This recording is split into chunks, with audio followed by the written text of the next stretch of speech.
Ассалаумағалейкум құрметті ғылым және ауыл арнасының көрермендері. Бүгін біз сіздерге ешкі, қой, яғни жалпылама айтқанда ұсақ малды автоматты және жартылай автоматты суару жүйесі жайлы айтатын боламыз.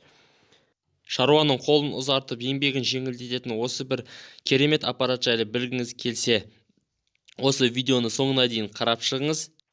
Арнамызға тіркелмеген болсаңыз, сіз алдымен арнамызға тіркеліп, лайк басуды ұмытпаңыз, ал біз бастаймыз.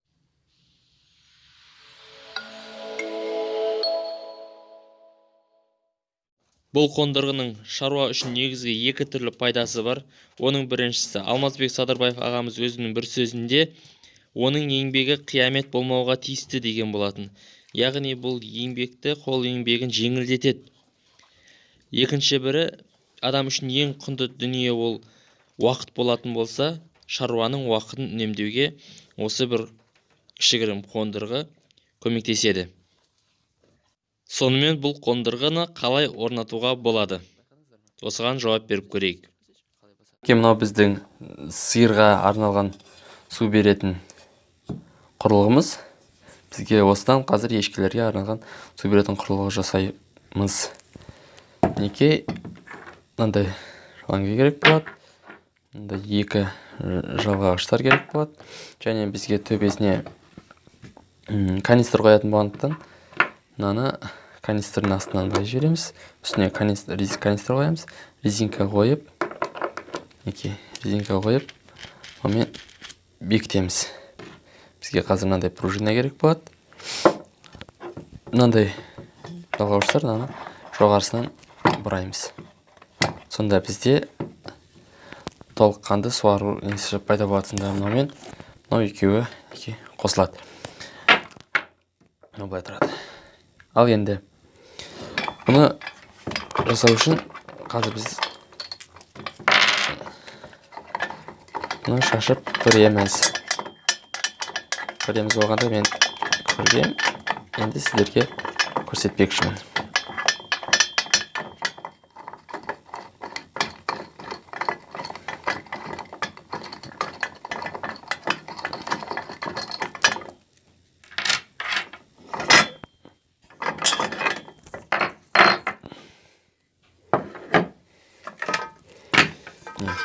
Ең маңызды элемент мынандай.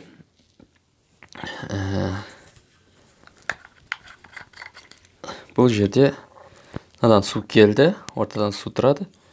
Мынау бір бөлімі суды тоқтатады. Келген суды осы жер тоқтатады резинке арқылы. Мынау тұмсығымен басқан кезінде ашылады да су жібереді. Көрсетейін. Жабылды. Басқан кезде су келетін. Бұл бізде былай жұмыс жасайды. Егерде бұл ешкілерге тұмсығымен басу ауырлық тудыратын болса, мынау резинкені алып тастап, мынандай пружин қоюға болады. Бұл жеңілдеу болады. Егерде үлкен ешкілер болатын болса, жақсы тез үйреніп кететін болса, осы қалпында қалай берсе де болады. Онда тұрған ештеңе жоқ. Қазір осыны құрастырамыз да, қораға алып барып, қойып көреміз. Негізгі түсінік пайда болды, яғни мынау түймешені басқан кезінде су ағады. Мына жерге су толған кезінде ешкі ішеді, ішіп болып қайта басады. Қайта толады, қайта ішеді. Және бұл процесс бізде жағдайда канистрдегі су біткенге дейін жалғасады. Ал егер тура қораға су келіп тұрған болса, онда бұл процесс аяқталмайды. Мынау шланганы жоғарыдан келтірдік. Егерде кімде қораға су келіп тұрған болса, мынаны терісінен аударып қойып, төменнен су келіп тұратын болады. Сонда ешкілер мынаны мүлдем көрмейді. Қай жақтан су келіп жатқанын мүлдем білмейді. Тұмсығымен мына жерді басқан кезінде су ішетін болады. егер де мына жерден суды ешкілер ішіп қоя беретін болса, тұмсығымен басып мына жаққа су ішіп қоя беретін болса, мына жерге домалақ қызыл шарик орнатамыз. Сонда басқан кезінде шарикке басады, шарға, одан әрі суға жететін болады. Қазір бұны қораға барып қоямыз. Мінекей ешкілерді жартылай автоматты суару жүйесі дайын, іске қосылды. Мынау шланганың бойымен су келіп тұр. Ешкілер мінекей ішіп жатыр.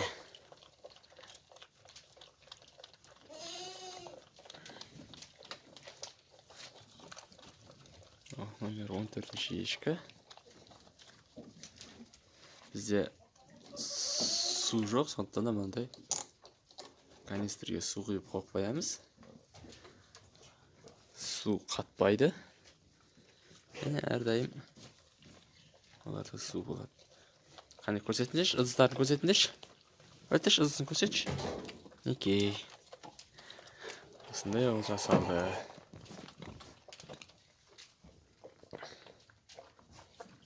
Су құйылады. Ешкілерге сәл биіктеу етіп жасалған, байқасаңыздар. Аяқтарының астында тас бар. Ол тастан су ішіп тұр.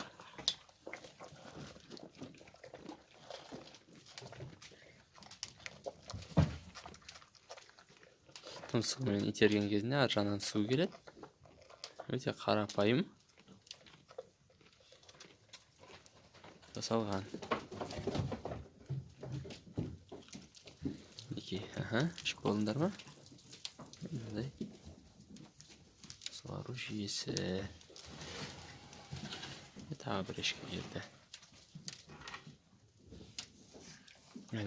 Басты. Байқадыңыздар ма? Көрсетші. Қалай басатын?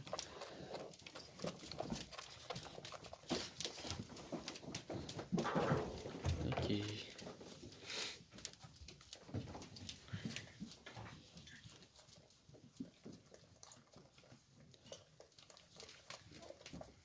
Кейбіреулер толықтай басып бірден қатты су алады.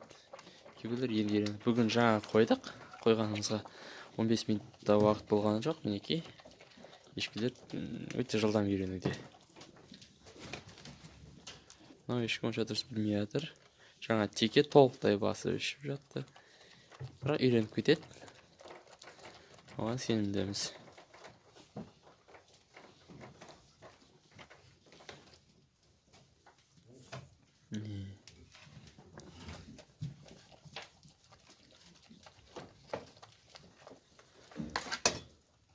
Егер де ортақ жүйеге су жүйесіне қосылған болса, қораңызда су тартылған болса, онда жақсы болар еді. Бірақ бізде құдықтан су алып, мына канистрге су құйып отырамыз, 20 литрлік канистрге, және содан төмен қарай судың өзінің екпінімен су келіп тұрады. Мінекей.